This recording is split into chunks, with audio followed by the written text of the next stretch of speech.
Think about the last person who surprised you with their cruelty. Not a stranger. Not someone you barely knew. Someone you sat with.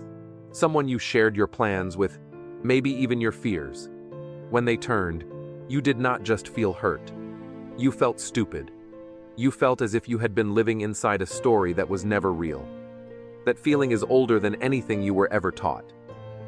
Niccolo Machiavelli spent his life watching men rise to power and fall, not at the hands of their enemies, but at the hands of those sitting closest to them at the table. He studied betrayal not as a wound but as a pattern, not as an exception but as the rule. And what he understood about human nature would disturb most people so deeply that they would rather call him immoral than admit he was right. There are 5 ways betrayal announces itself before it arrives. Most people miss them all. And the 4th one, that is the one almost no one catches until the door is already closing behind the person they trusted most. What Machiavelli understood, and what makes him still dangerous to read centuries later, is that betrayal is not about morality. It is about power. And power has its own logic, its own hunger, its own cold mathematics. The world he described was not the world people wished existed. It was the world that actually existed.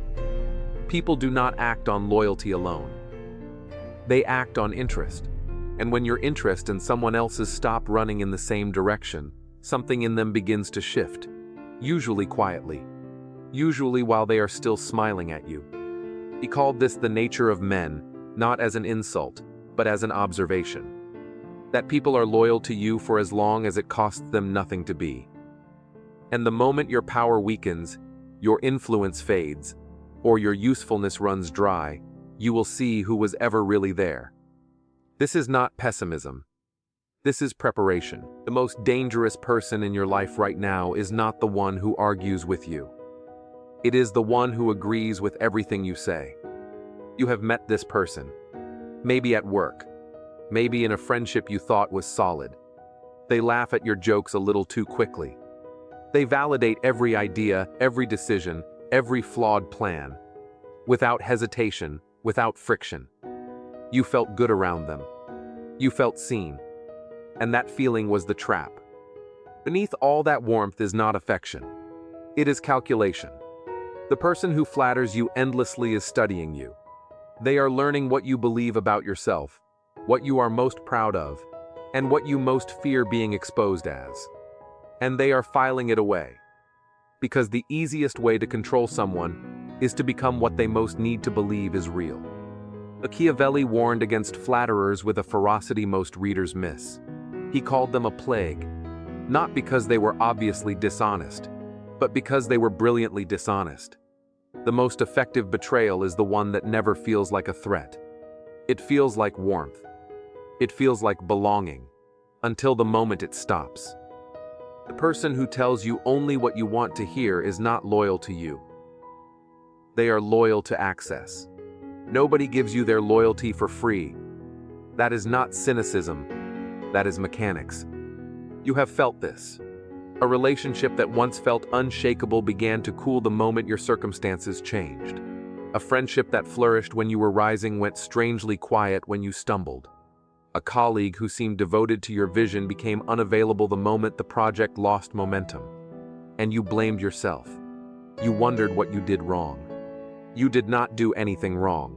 You simply stopped being the most advantageous thing in the room.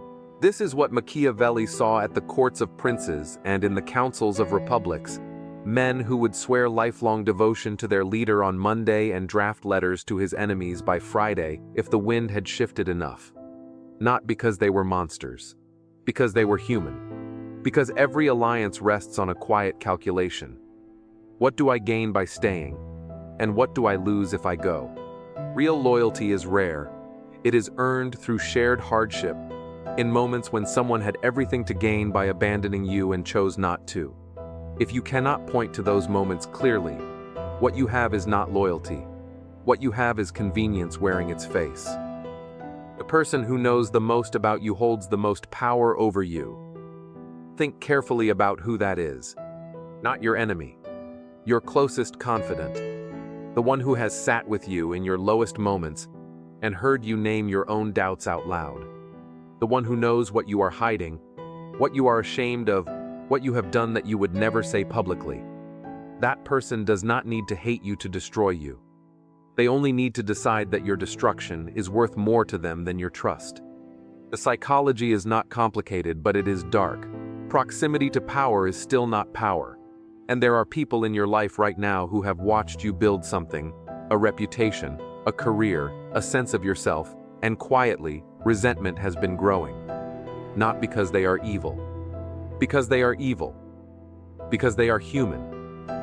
Because standing beside someone else's success long enough without sharing it produces a wound. And wounded people do not always ask permission before they bleed on you. Machiavelli understood that the greatest threats to a prince rarely came from distant rivals. They came from inside the walls, from the advisor who smiled every morning, from the friend who had heard too much. Keep your counsel carefully.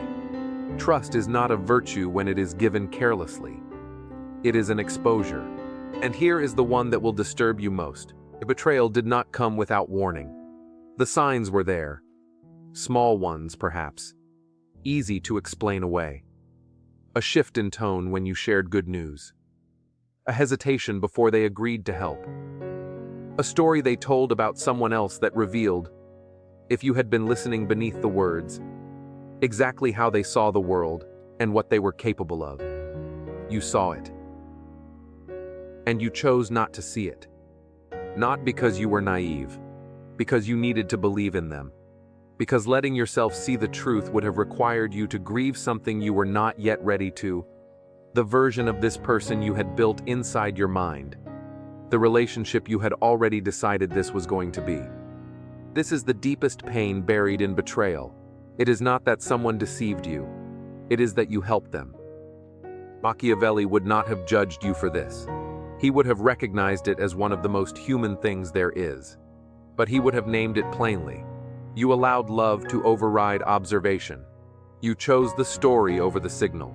And that choice, that single, repeated choice, is what left the door unlocked. The warning was always there.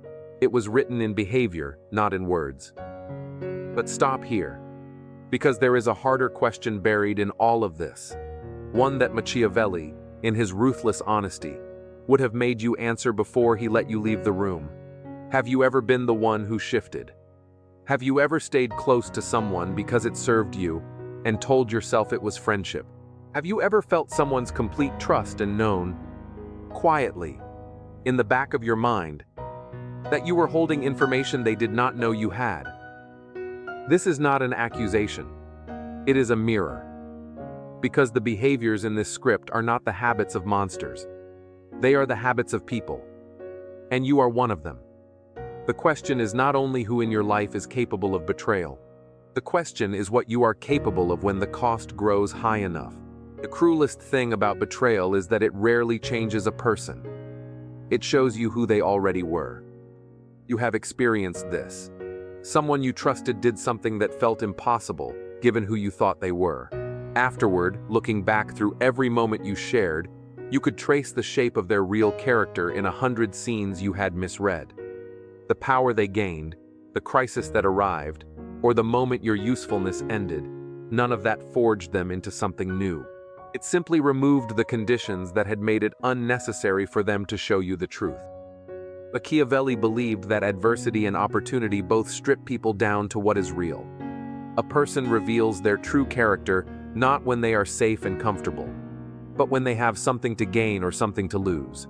Watch how someone treats the people they no longer need. Watch how they speak about those who have fallen. That is not a glimpse of them at their worst.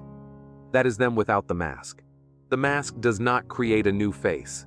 It only delays the one that was always underneath. What all 5 of these patterns, the flattery, the strategic loyalty, the danger of those closest to you, the signs you refuse to read, the revelation of character through power, share is a single uncomfortable truth. Most betrayal is not an event. It is a slow accumulation of moments when someone chose themselves over you, and you interpreted each one as an exception. You assembled a picture of their goodness from parts that were never quite real. and the picture held as long as it was convenient for both of you. Machiavelli did not write to make you cynical about people. He wrote to make you awake, to make you see the world not as you need it to be, but as it is, where loyalty must be earned and then watched, where closeness demands discernment, and where the most powerful thing you can do is refuse to be ambushed by human nature. The deepest lesson of betrayal is not that people are cruel. It is that people are conditional. And you spent too long pretending the conditions did not apply to you. So carry this forward. Watch what people do when there is nothing in it for them. Watch what they do when you are struggling, when they could leave without consequence, and no one would blame them. Watch what they do in the small, unobserved moments, because those are the moments when the mask becomes too costly to hold. That is where you will find what is actually real. Machiavelli sat in exile, stripped of everything he had built, and wrote the clearest book ever written about power. Not in bitterness, in clarity. Because he had already learned what most people only learn too late, that the only possession that cannot be taken from you is the capacity to see clearly. Everything else is on loan, and the people holding it are not always who you think.